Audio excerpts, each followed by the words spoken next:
tayo guys sa Taal, Batangas. Ayan, may mga bahay pa rin yan guys sa una. Oh.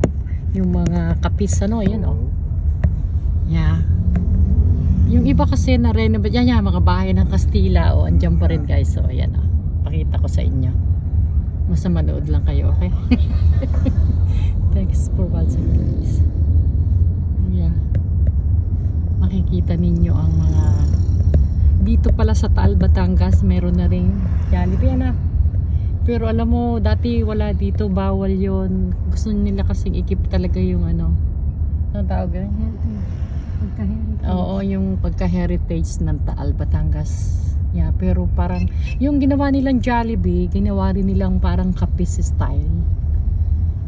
Yan, ito ang Taal, Batangas.